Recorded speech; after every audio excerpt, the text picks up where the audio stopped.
Next Chapter Podcasts. Hi, this is Sally Kate Holmes, Managing Director of Next Chapter Podcasts, here to tell you about a pretty cool new offering from our friends at Apollo Podcasts. You can now find the Play On podcasts on Apollo Plus, a creator-owned platform where every subscriber helps audio fiction creators such as us. You can listen ad-free, early access to exclusives, behind-the-scenes supercuts, and more on Apollo Plus. On top of all that, 70% of the revenue on Apollo Plus goes directly to creators. Join Apollo Plus through the Apollo Podcasts app or by going to apollopods.com. Hi, my name is Michael Goodfriend, and I'm the executive producer of the Play On podcasts at Next Chapter Podcasts. I'm here today with Lawrence Shragge.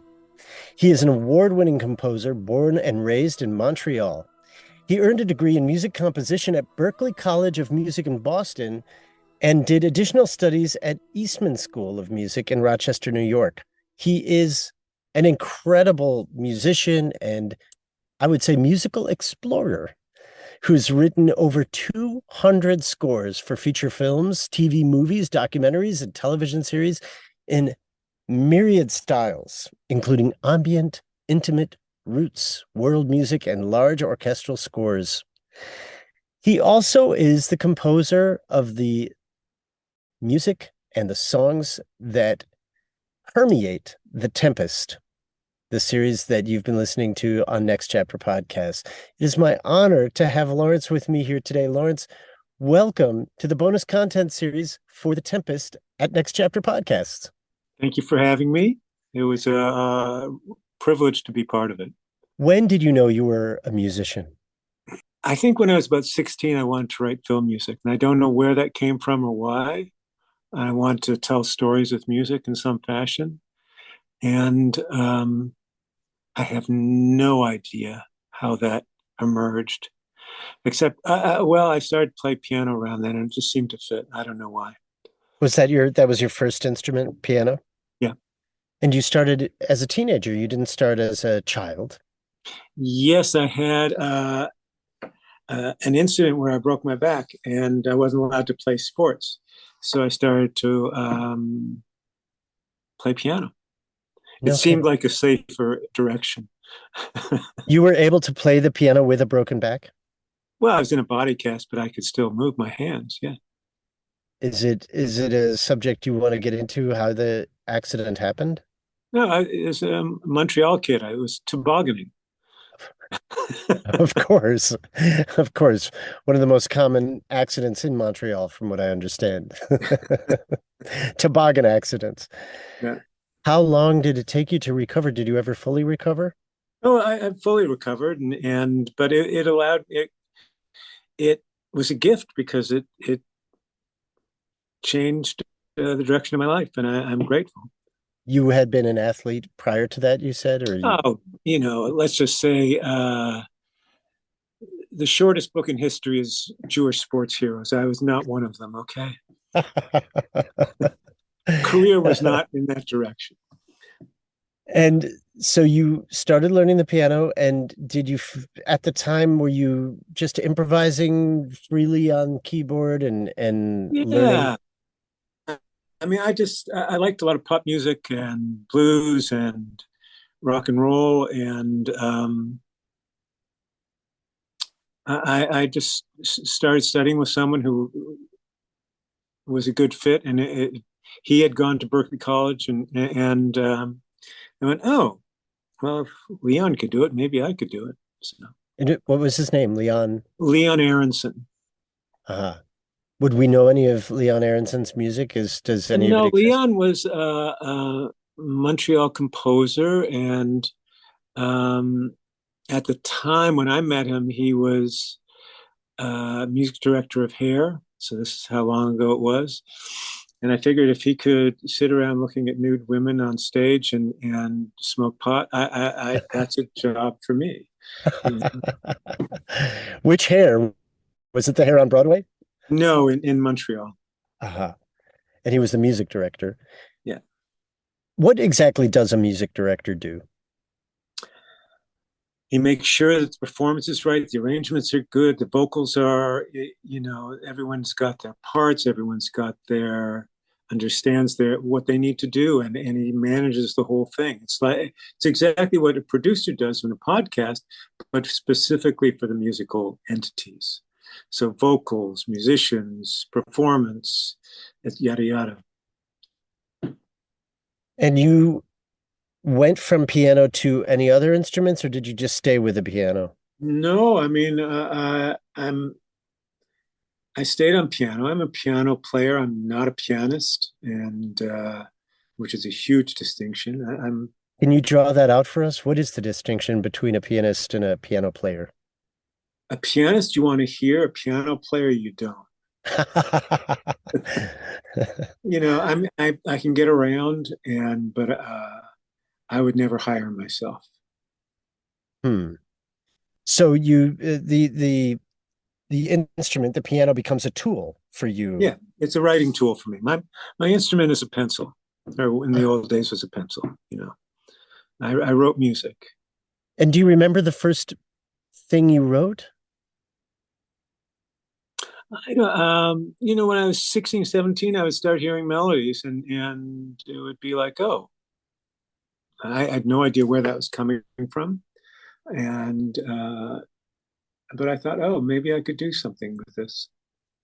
And so when you hear, and I suppose I'm curious to know how it's evolved over time. When you were young and you were just starting out as a composer, you heard something in your head, and then did you play it on the piano and then write the notes down as you were playing it? Not initially. I mean, not initially. I was not skilled enough to write down what I heard at the time, because I was just a starting musician and composer, but I would hear things. I didn't know how to translate it to reality yet. What made that translation possible? Going to school, studying. And I had a really great education. I was very lucky to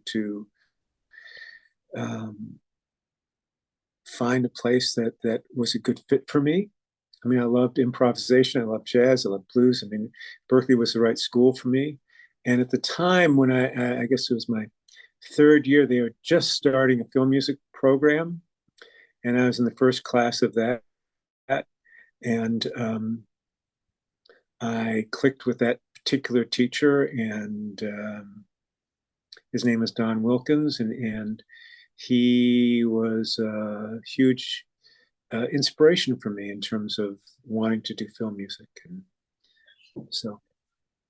And did you know at that point when you went to study formally that it was film scoring and composition that you wanted to pursue?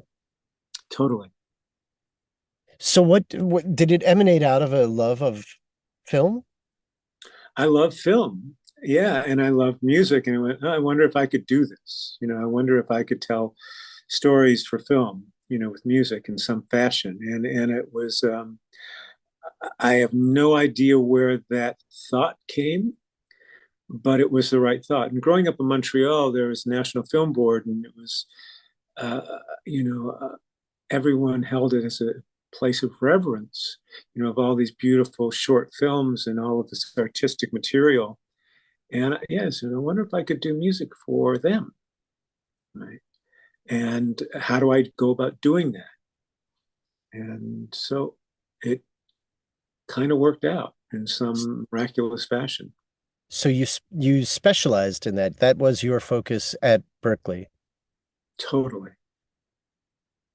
And did you pick up any other instruments along the way as you were learning composition for film and underscoring all those things? No, I mean, as a composition student, you have to learn other instruments, and play them and learn how they finger them, and so I had to play violin for a semester or two, and trumpet for a semester, and clarinet for a semester.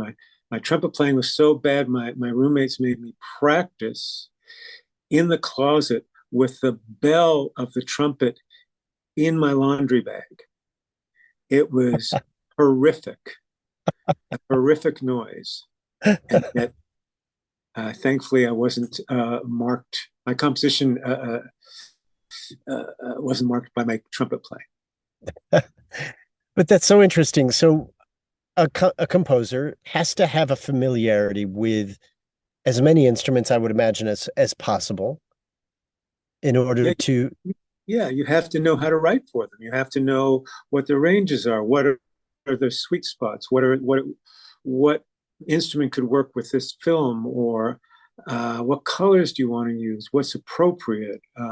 Et cetera, et cetera. You would never do everything just on piano. You need to color it, and to tell stories, you need different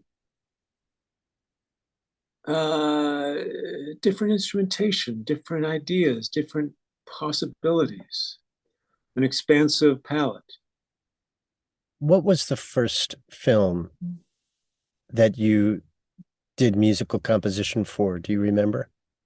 Yeah, I did. You know, in Boston, I did some, student films, and they were okay. I mean, it was all a learning process, and I'm grateful for them. It was just a function of how do I get to the next level? How do I grow as a composer? How do I grow as a storyteller? Did you set out then straight from Berkeley to go to Los Angeles so you could score music? I went to back to Toronto in Canada. Moved to Toronto, and because of my education, I got a lot of opportunities right away. I became a composer's assistant, and he had hired me right away. His name was Paul Hoffert, and he was doing a bunch of movies, and I was orchestrating, assisting, helping out, whatever needed, conducting. It was a hands-on education. What I learned from Paul was, going to graduate school in terms of life experience and musical experience. And, 23 or something at that point. And then he said he wasn't available to do something. So the CBC, Canadian Broadcasting Corporation, had asked him if he could do a pilot, and he wasn't available to do it. And I got that opportunity. And then I had a partner, Glenn Morley, at the time, and when we started doing TV movies at the CBC and doing a series at CBC, and um, then it just kept growing. And I stayed in Toronto for about 13 years, and I'd done, many movies, a couple hundred episodes of TV. I was also working in commercials, and I did hundreds of those. So I had an incredible opportunity in Toronto that um, it was my opportunities exceeded my talents, but my craft grew significantly. And at a certain point, I realized that I wanted to move to Los Angeles because I could see my opportunities dwindling in Toronto in terms of what uh, the budgets were getting smaller, so that the television budgets, I wouldn't be able to use live orchestra or live musicians as much. So I moved to Los Angeles when I was 35. And you've stayed there ever since. Ever since. What was the most challenging project for you? Challenging in a good way. I've worked with directors who are incredibly musical and very specific, and they will call me out if things are even a frame late or 2 frames late, something like that. Or they'll hear something and it will be not exact. And there's very few people who have those kind of ears. There's a director that I worked in China with by the name of David Wu, who was unbelievably exacting and great storyteller, but he's also a director and an editor, so he knew everything inside out. And I had to really work with such specificity and clarity with him. And that was an amazing collaboration, because he pushed me in many many ways. And I'm grateful. So for you, the challenge is a director who's very exacting, and it's something that you actually feed off of, that kind of intensity, that kind of focus on detail. Totally. Totally. I mean, if uh, the more input I get from people who he's also very musical. I mean, that's the other thing.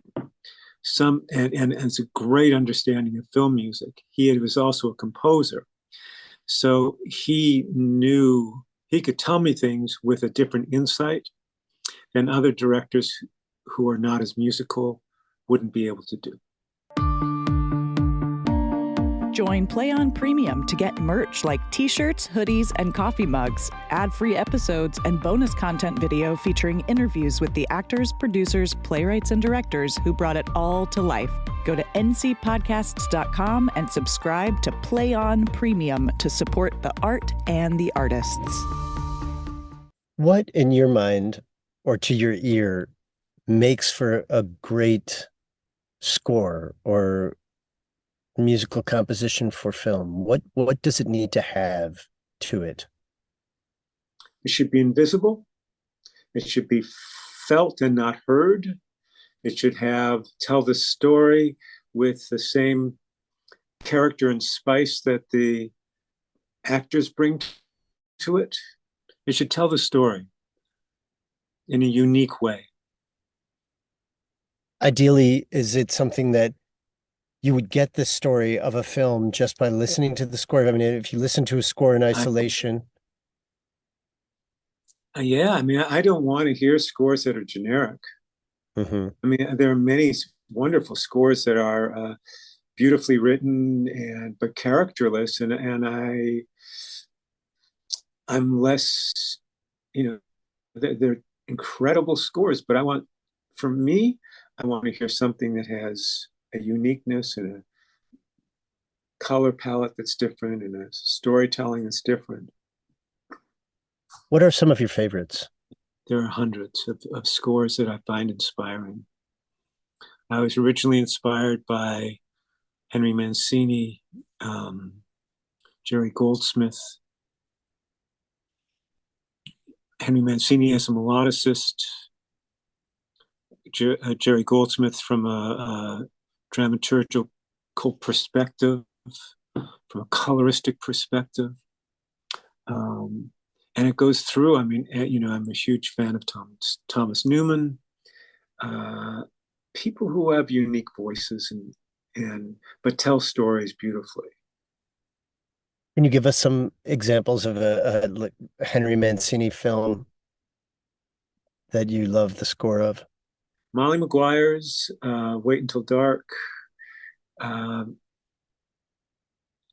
Really wonderful dramatic writing for me. Dramatic in that it makes you feel something strongly. Yeah. I mean, he was inside the characters versus being on the surface. It sounds to me like great musicians are like great actors, transformational, Totally invisible. Like you don't see the actor, you see the character. Exactly. When you see great acting. That's what I implied when I said it should be felt and not heard. Uh-huh. Yeah, so you should feel it. You shouldn't even notice it. Without calling anybody out, what would you say is an example of some bad scoring, bad composition for film or television? What does it get wrong? You can't really call it bad in the sense that that's probably what the director wanted. Right? So a lot of composers have done scores that they may not have been proud of, but it's what the director wanted at the time. Doesn't mean they couldn't do something different and for a different director. So that it's hard to say. It's not bad work. It may not have dramatically inspired me, but there's a lot of generic work that is people want and Hollywood wants that is just like, for me, feels insipid. and on the nose. And it's just what's so.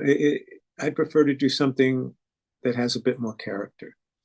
On the nose, meaning it tells you how to feel, or Totally.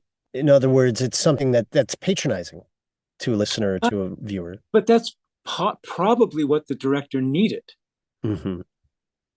So it's not necessarily patronizing. It's not a function of good or bad. It's a function of what's needed. And sometimes the director may say, "Oh, this doesn't quite work the way I'd hoped. Can you help me out?" And so all of a sudden, you're having to do a cue that may be bigger than you would ever want, but it's what's needed. So, is it possible that a great film is ruined by a terrible score? Yeah, probably. I mean, yeah, oh, absolutely. And I don't want to suggest what they are, but yeah, there's some that are just over the top, and I've written cues that are over the top, and I wish I could rewrite them. And it's part of our art is like figuring it out. Where do you come in the process? Are you there from the very beginning? Does the director hire you in pre-production, or do you start scoring when there's a picture? It varies. I prefer to come in early and to know the story and to think about it and to. I mean, I will write themes as they're shooting because it's just I want to have the creative time frequently. And if you just get something at the end after it's edited, you're have limited creative time to suss things out and to shape ideas and to sit with them for a little Mm. bit. So you just have to write, and you come up with thematic material quickly and you go. I would much prefer to start earlier and to develop material and to bounce it off the director and to see if they'd like it, and hopefully they will. So ideally, a film is being put together. The director comes to you and says, Lawrence, I'd like you to compose the music for this film. Mm-hmm. Here's the story. Here's who's in it. You start getting to work. Do you read the script first? Do I you will, I will definitely read the script. Um, I will ask questions about who the characters are if I'm unclear. I will try to get as much direction early on as possible as to what's needed and how to tell the director's vision of the story. And just approach it that way. do you go on location? I have, Do you but find it helpful? uh, it's usually because I was, for some of the projects, doing some music direction and had to work with live musicians on set. Um, but for the most part, it's not that helpful. Had you ever done Shakespeare as Never, before the Tempest? never. I was absolutely intimidated and uncomfortable and felt incredibly awkward and privileged. Like, So this was a challenge, and in that sense, that's good, right? I mean, oh, amazing! It was like to have material that's been around for a couple of years. Uh, it's probably pretty good material, and I knew the Tempest, and I'd seen it and seen different versions of it, and um, I was extremely excited and I felt it very daunting, to even think about. you knew Andy Wolk. I worked with Andy on many movies over the years, and he's a good director and understands story and knows how music works. He he gives me a lot of latitude, which I'm grateful for. He allows me to be creative, but he's very open from that perspective, and I'm very grateful. When you found out you were going to do this project, or when you accepted, Thank you for accepting doing it, by the way. The music is just phenomenal. And it's really a great privilege to have had you work on it. I'm just curious to know if when you agreed to do it, did you go back and look at any film versions of The Tempest, or did you just kind of want to start with a clean slate? I did look at the version of The Tempest that Julie Taymor directed. Uh-huh. And this composer that is shockingly talented by the name of Elliot Goldenthal. The one that leaps to mind for me, just that I knew of prior to uh this podcast, of if anybody were to ask me, is there a film version of The Tempest, I would think of Prospero's Books, that Peter Greenaway film. Did you ever see that one? Yes, I did. Also amazing. And the score in that one is so, I mean, it's kind of like it permeates the film as well. I didn't go back to see that one. Once I saw what Elliot had done for the other Tempest, I figured I should stop and not get more unnerved by how the brilliance of other composers. I mean, it was just like, otherwise inertia would set in, and I would be really uncomfortable. So similar, I mean, for actors, I can imagine it's the same, right? You're going to play Hamlet. How many Hamlets are you going to watch before you do your own? I'd imagine you really have to thread that needle between being intimidated and inspired, right? Totally. And the cool thing is the language is inspiring, the story's inspiring. So at a certain point, I realized just surrender to the words and see where they take me. Surrender to the story and see what evolves. So when you began working on this, were there certain core emotions or elements that resonated with you, that you were or feelings that came up for you? Prospero is a magician who was doing dark things but for an intent to go back to Naples to get his daughter married. So there's positive and negative on both sides, and I wanted to figure out a thematic material that presented Prospero from a place of magic, a place of darkness, a place of light.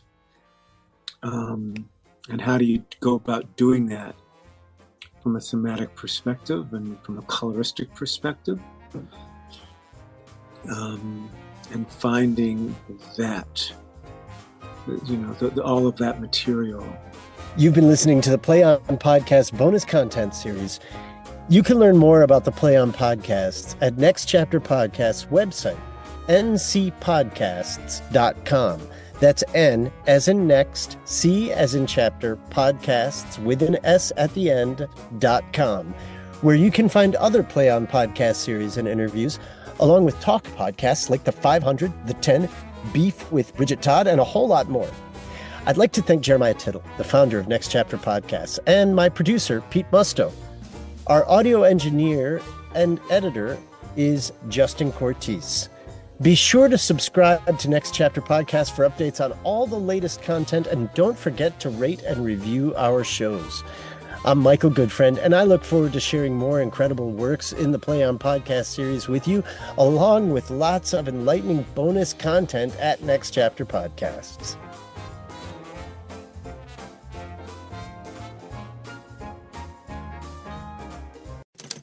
Next Chapter Podcasts.